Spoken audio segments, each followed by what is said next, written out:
रब से कह देने में जो सुकून है वो किसी से कहने में कहाँ। मैंने कोशिशों को नसीब के आगे हारते देखा है और दुआओं को नसीब बदलते देखा है। मेरा वास्ता तो इस रब से है जो मांगने से पहले ही अता कर देता है। शुक्र करना सीखो, इतना मिलेगा कि थक जाओगे। हो सकता है जिस चीज़ के लिए तुम रोते हो वो बस तुमसे एक दुआ दूर हो।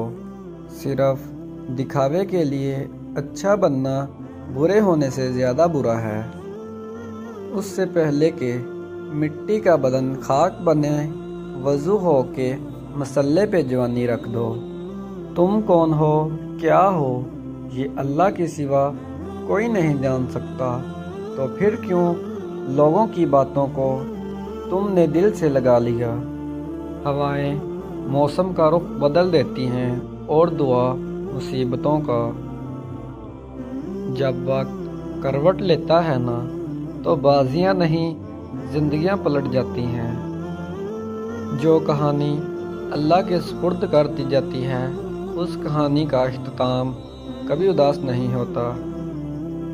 तुम ईमान तो रखो अल्लाह पर, वो बेहतर लेकर बेहतरीन देता है। हर चीज़ नसीब से नहीं मिलती, कुछ चीज़ें दुआओं से मिलती हैं। यूं तो वो दिलों के हाल जानता है, मगर वो चाहता है उसे मांगा जाए। ये उसकी शान है क्योंकि वो बादशाह है। दुआ एक वाहद ऐसी चीज़ है जिसको नसीब पर भी फजीलत हासिल है। बेशक वो बड़ा तौबा कबूल करने वाला है। अगर अल्लाह तुम्हें वहाँ तक नहीं लेकर गया जहाँ तुम जाना चाहते थे, तो यकीन रखो बेहतरीन होगी हर वो जगह जहाँ वो तुम्हें अपनी मर्ज़ी से ले जाएगा।